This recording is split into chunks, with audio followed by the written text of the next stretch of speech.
Hi, welcome back to my channel. And today I'm going to be making a steampunk LED garden ball. So this garden ball is going to have metal like gears and different shapes attached to it. First of all, I took my regular silicone ball and filled it with stuffing so that it was secure and I could use it to, you know, as a base for my ball. And I put a funnel at the bottom of it, that green thing that you can see. And I filled that also with stuffing. Now the reason I did that was I wanted to have a little bit different shape this time instead of just having a round ball. So you can do that. The funnel is made of silicon. So any other silicon shaped objects that you have, you can just add them on to your original ball and have a different shape. You could even cut a ball and have a different shape that way. But you do want to be able to take it out when you're done. So I had to make sure that the stuffing was the same direction as the top, so I can take all the silicone support and the stuffing out of it. As you can see right now, I'm attaching some copper washers. So these are just ordinary washers you can get at a hardware store, or you can get them on Amazon, a lot of other places. And I'm just kind of sewing them together with copper wire. Now, yes, you could, if you wanted to, just do them with solder. So you could just go from one to another, place another one, and then just add solder. It would probably be just as strong, but I don't know, I'm always like worried about things staying together. So I am spending the extra time and actually putting wires between them to hold them together. This garden ball doesn't end up being that heavy when it's done, because these metal alloy shapes that I'm going to be adding to it are quite thin, and they're not actually completely copper, which makes them a little challenge to get the solder to stick to, but they are metal, and with flux and heat and solder you can get them all covered with the solder. Now, of course, the copper washers and the wire, because they're bare copper, they're going to be really easy to cover up. Now, these metal shapes, you can get them all different types of metal shapes, and you can bend them a little bit so they go around the shape, the curve of your object. And what I'm doing right now is I'm using more 26 gauge bare copper wire, and I'm using that to kind of sew on more shapes. Another nice thing about having the silicone ball or funnel as your base is that you can squish down into the base, the ball or the funnel, and actually get your wire to go underneath. So it's, even though I filled it as much as I could with stuffing, it's still not like hard as a rock. So this kind of mold to use under your project will have some elasticity to make it so that you can bend things easier. As you can see, I'm using a lot of times I'm using these round needle nose pliers, and that really helps get the shape I want, and they're small enough that they will get in there to attach and make my wires coil around nicely. So as you can see, I'm now wrapping it around again, and I like to do this also, having it all wired together before I solder, because then I know exactly what I'm getting. And it holds it all as a nice a nice base to work on. Now you can keep your wires after you do one area. You could, instead of cutting them off immediately, you could just leave them hanging there, and then when you do the guy on the next section, you could use that extra piece of wire to attach the next piece on. When you do that, you end up with like a lot of wires all over the place until you're finished, but it's doable, and there are times when I actually do that. Now I ordered a bunch of these like sunflower type shapes, and I got a whole bunch of different sizes and shapes, and I'm using those along with some gears to fill these areas, and that's my 26 gauge copper wire again. The teal colored plastic on the left hand side right there is actually a nitrile glove that I put at the end of my ball to protect the stuffing from, you know, like dirt and flux and solder and all that kind of stuff, because I want to be able to use the stuffing again and again.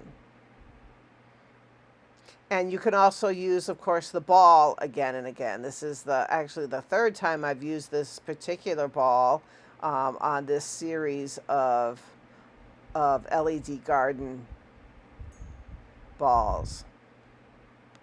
So here again, I am attaching it. So it's nice if your gears or flowers or whatever you have, it's nice if they have a hole in them already, because you can use that to your advantage in helping you attach them. You could also just wrap the copper wire just around the whole object if you want to. Now these are some longer metal design thingies that I am using for this section. Now, yeah, obviously I sped up the video. I think it's like at 8 times right now, so that, you know, it doesn't like go really, really slow. So what I'm sewing on right now is these, see, I cut one in half with regular scissors and then bent it into a curve a little bit. And I mean, you can use these metal alloy designs anywhere you want to. I've used them on lots of different projects.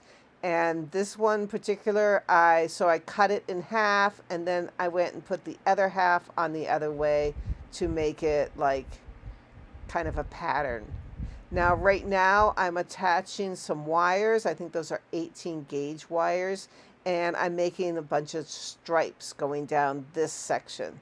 So I'm attaching one end by winding it around a few times, and then I'm cutting the wire so I have a nice piece to go around the next one. And as you can see, it's really handy that I can like just dent in the ball a little bit to be able to get the wire underneath and secure. And I wanted these stripes to be parallel and pretty straight. So you can see on the right there what that ended up being with all those rows of that, the bar type of design. I liked all the gears that are on it. It's really kind of fun. And when you buy, like usually you can get a whole bag of all different types of gears. I just kind of picked out the ones that were kind of flowery for that one area. Now this is another shape, and as you can see, I'm going by the shape that I want it to cut with, and that looks good. And then I'm using the extra scrap reversed on the other side to use it as kind of a pattern to cut the other side of this flowery shape. And then I can keep those pieces. They'll be fun for other things. They're big enough to just keep. That's fine. So now I'm sewing on these particular flowery round designs on this space. So I think there were 8 different sections in this particular globe garden ball. So I wanted to have each section a little different from each other. So I used these different metal alloy flowery things and bars and stuff like that, and those sunflowers. I use them alternately in different sections. And then of course I have my stripes that, as you saw, that I made with just the wires. And then I also have this this washer area.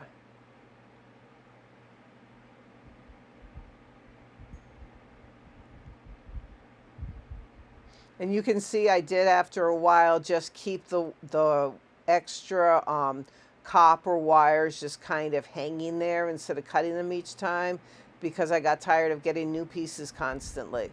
So, I mean, that's fine to do, but you're going to end up with lots of wires all over the place. So, you know, it's really up to however you want to make it. I had to end up ordering some more washers at this point because I was out of the bigger washers, and I wanted to keep that look of having a variety of different size washers. So that's why I hadn't finished the washer area quite yet.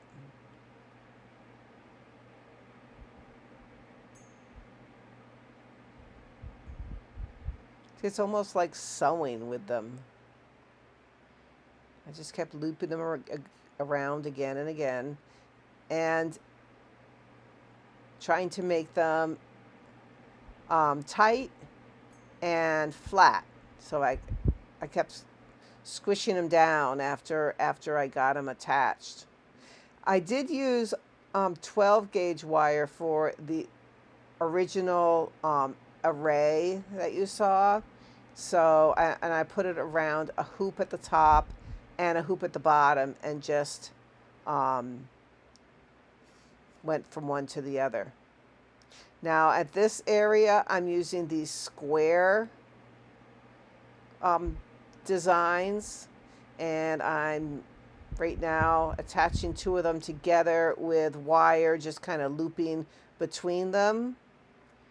And then I decided that, well, the next row I'm going to like alternate it, and that'll be kind of fun. It'll be like a little pattern there.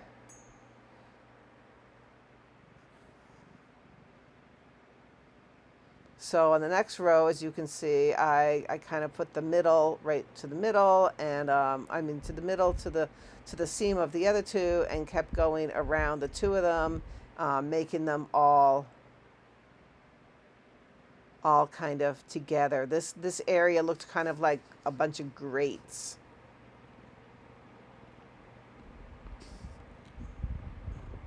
Yeah, I'm gonna have to trim that. Remember how I used the regular scissors to trim them? They're pretty flexible little metal things, so they cut very easily. I just use a pair of metal scissors and just cut away.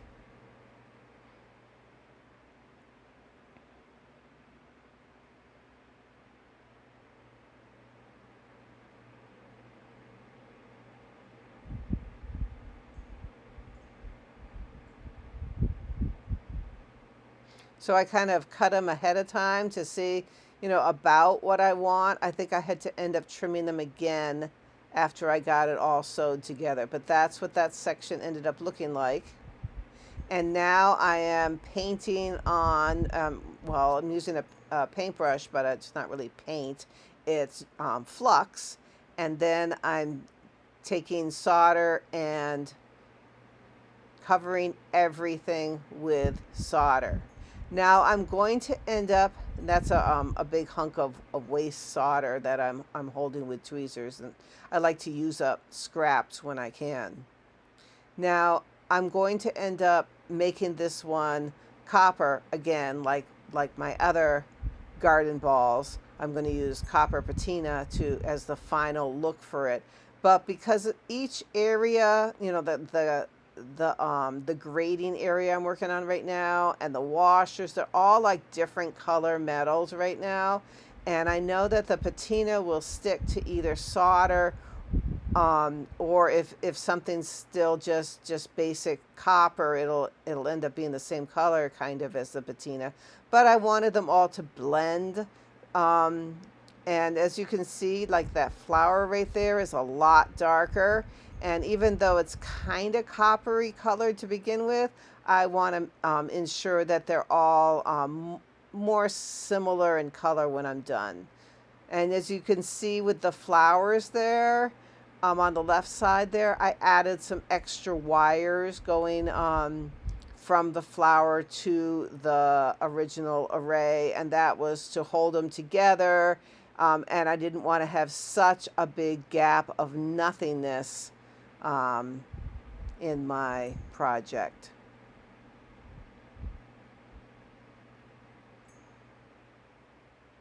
You will also notice when you do this that some of your metal shapes and stuff that you buy take solder a lot better than others. So like these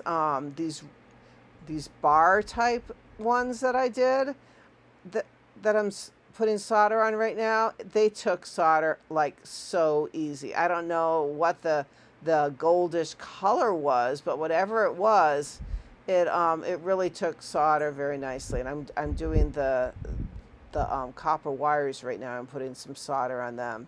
The flowers themselves and those square grady area, they just were a little more challenging to get the solder. I had to heat up the metal a little bit more than I had to on other areas.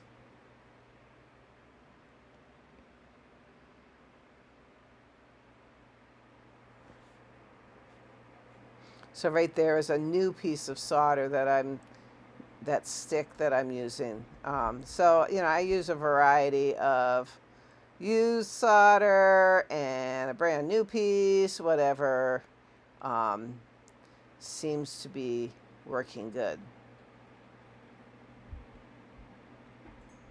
As you can see, I'm sitting there and I took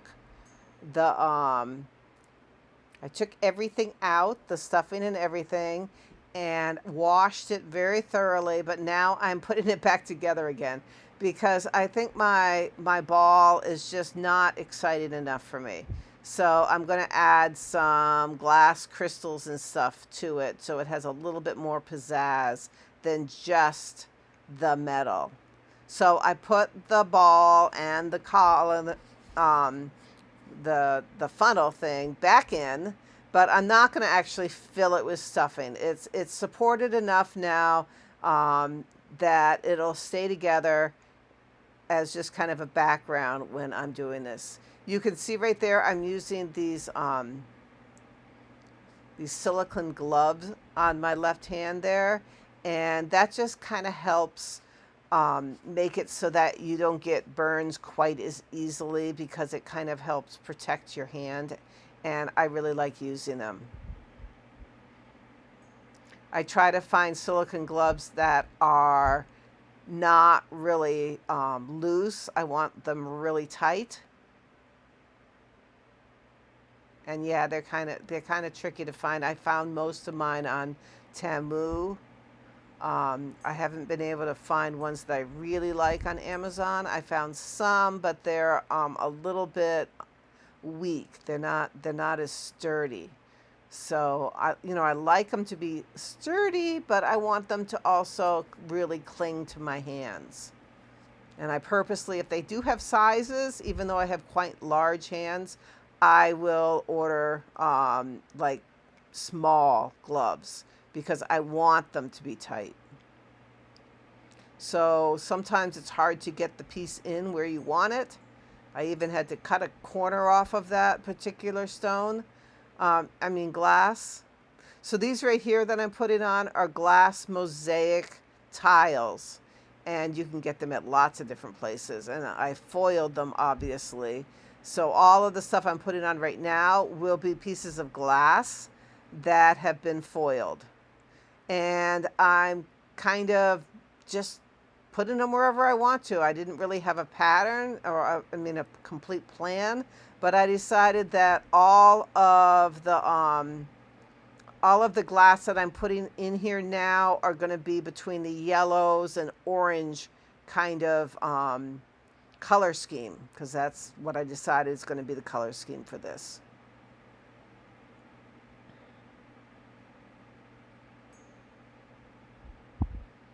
So that was kind of fun. The stripes started getting a little bit too close to each other after a while. So I decided, I think that's probably enough. I don't really need to fill the whole thing with squares, just some indication of fun. Oh, maybe another one up there. And I had obviously like 4 different colors of these glass squares, so I could randomly place them kind of like in a brick pattern, as they go every other, with spaces in between. So that was the patterning I decided I would go for with this particular area. Now I'm going to put some crystals on. Some crystals are pointy on the back and some are flat. They're all glass. I foiled all of them. This particular one, because it was pointy on the back, I built up my my circle a little bit with some globs of solder so that it would end up lying flat and I could attach it. And that's one of the problems with having that silicone ball in place, is that these crystals are not dropping into the washers as much as they usually would. Now, yeah, I could just take the silicone ball out at this point and then attach them that way, with them falling into the hole a little bit better. So, that's up to you. But I decided I wanted to keep the support. So I have a bunch of yellows and orange crystals, like rhinestones, and I'm now trying to find a good washer that I can solder my crystal to. So that was kind of fun. So the good thing about the washers is they're perfectly round, so that if you want to put crystals in the washer holes, that's great, because they will fit very nicely. You just got to find the right size crystal for the right size washer. Now, after I have everything done, I am now spraying my my whole project with a copper patina. And yeah, I wore the gloves for doing that, because you don't want to breathe this stuff in. You don't want to touch patina. It's kind of, it's very hazardous. So you want to be really careful when you're doing that. And this is the finished project. It looked very pretty. As you can see, it has all the little gears and different metal shapes. And during the day, it's very exciting. And then at night, it had LED lights on the inside, and it just looked fun. Thank you for watching, and next time I will have a different shape. Bye-bye.